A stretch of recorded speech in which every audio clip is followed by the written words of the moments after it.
Hello everyone, this is Swati from the softwaretestinghelp.com team, and in this segment we'll talk about SDLC versus STLC. SDLC stands for Software Development Lifecycle, as you all know, and STLC stands for Software Testing Lifecycle. Now, one of the tips that we generally like to give out in our sessions, in our QA sessions, is that try to infer what the topic means by its name, because one of my students actually was very wise, and they told me that it wouldn't be apt if you call a test case a cupcake, isn't it? Because there's a reason why it's called a test case. There's a reason why things are called life cycles. Now, when we talk about life cycles, it's going to be in the context of software development, software testing, risks, defects, and so on and so forth. So anytime you see life cycle, it just means that we're talking about the end-to-end process, the intermediary stages of what happens in it. Along those lines, a software development life cycle in the most traditional sense has the initiate phase, where the requirements are gathered, the scope is defined, and the client, we hear out the client side and figure out what is it the client needs in the system. So basically business requirements are gathered in the initiate phase. Moving to the define phase is more when we start thinking about implementing the business requirements into a functional software system. So here we are more focused on the functionality of the system. We are more focused on how the system should be, it should be created in order to satisfy the business needs of the customers. Now, in this role, again, in the define phase, the BAs and the development team, they play a very critical role, and they create one of the most critical documents called the functional requirement document, which is pretty much the gospel for the rest of every development, testing, any other kind of activities that proceed, that actually follow the step. Then comes the design phase. Design phase includes making design decisions, like how to make the UI look, how to map the database, how to implement the functions that we have come technically.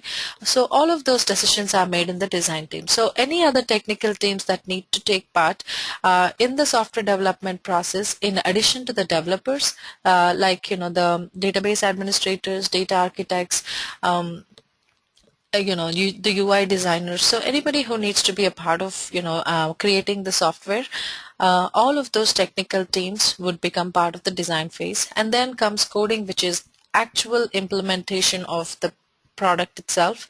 And then when the coding is happening, usually the developers also get involved in unit and integration testing, followed by test, which is the testing phase, which we are all interested in. And then coming to deploy. Deploy is where the code goes into production, and it is made available for the users, the end users. So the product is basically live. So this being a basic background of SDLC, we'll talk a little bit about what software testing lifecycle is. Software testing lifecycle is, again, we are narrowing our scope, but at the same time we are looking at this testing phase itself in a microscopic view. So when we talk about the software testing lifecycle, it includes three major stages. One is test planning, test design, and then the test execution. Now, a lot of times we have a difficulty placing where these activities are happening in the SDLC, because no matter how much we treat a testing project as an autonomous, independent unit, we are always a part and parcel of the software development lifecycle as a whole. So it does not help for us to think of a testing project or a QA project or ourselves as an independent unit. We'll always have to work together in conjunction with the overall software development process. So right now what we will do is we'll try to figure out what happens in the software development life cycle, what happens in the software testing life cycle. I mean, we talked about that already. Now what we will try to figure out is how these two are interrelated, how these two can, how are these two things connected. So that's the one thing that we will do as we keep making a note of the key important things that we already know.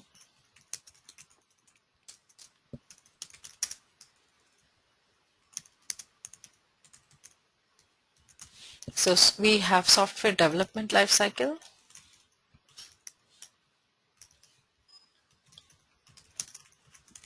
software testing lifecycle.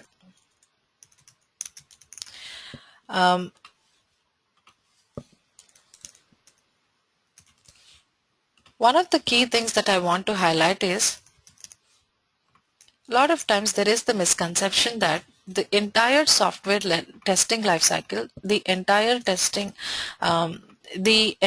STLC happens during stage 5, that is test of the SDLC. This cannot be more wrong.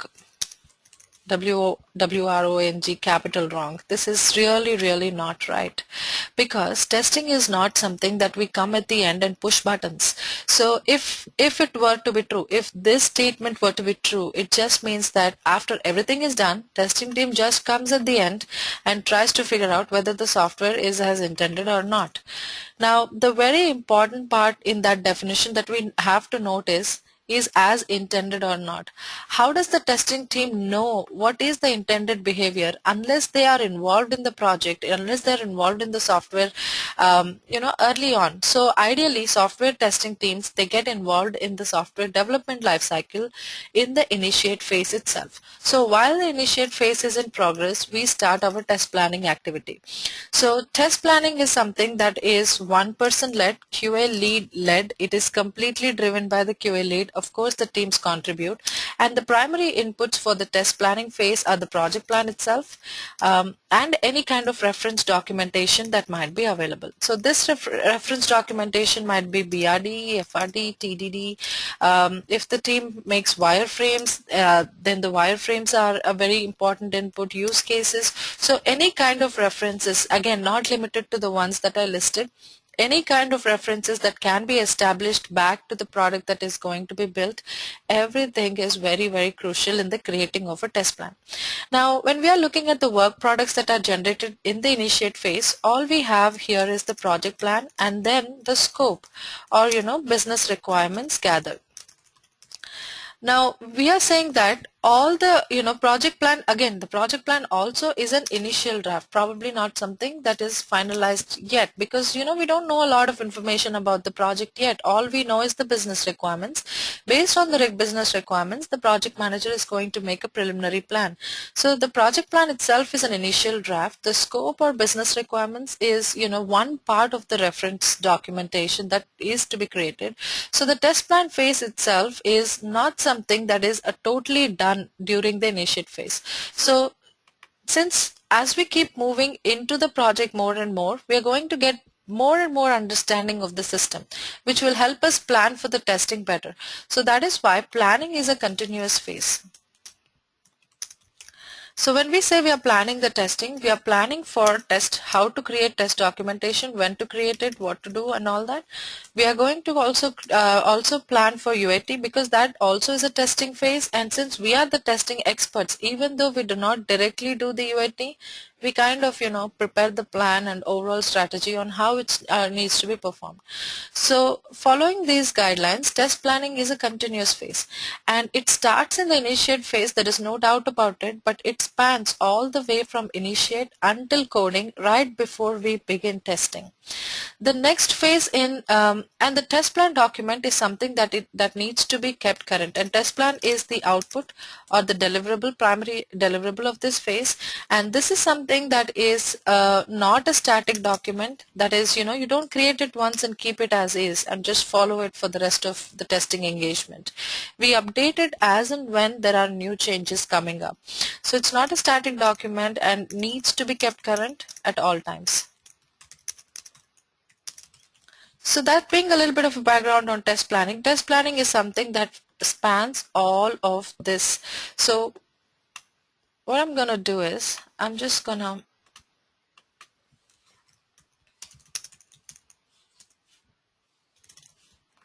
write this down as a parallel STLC stage.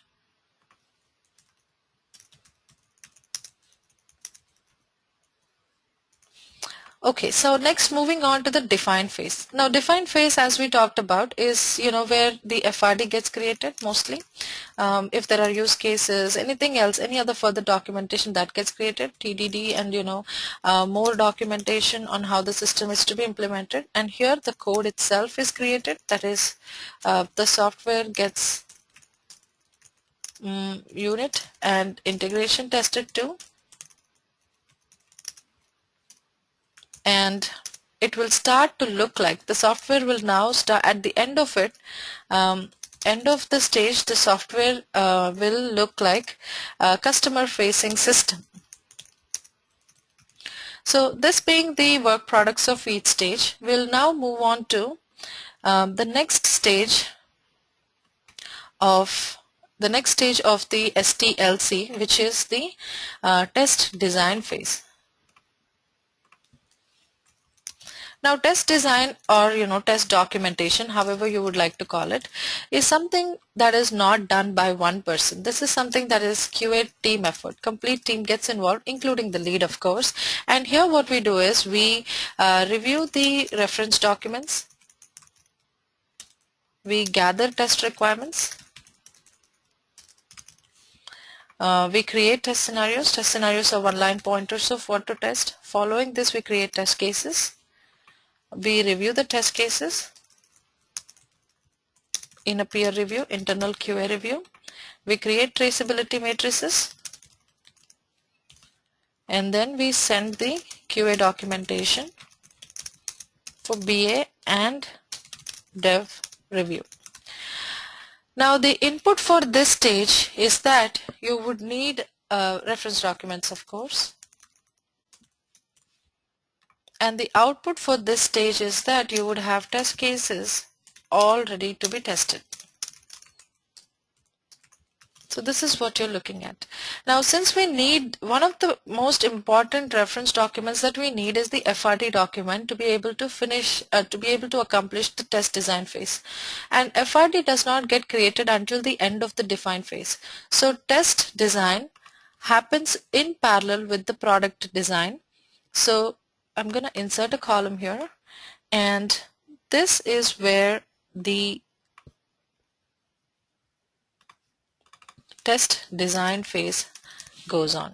So while the test planning is and you can see test planning and test design, they both coincide in terms that test design, while the test design is happening, there might be a chance for the test plan to get further refined and updated. Now third stage of the test STLC is test execution.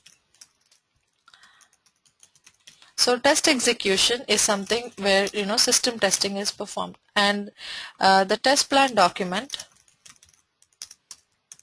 and the test cases are utilized in order to test the AUT. So the assumption is that AUT is to be available in the QA environment.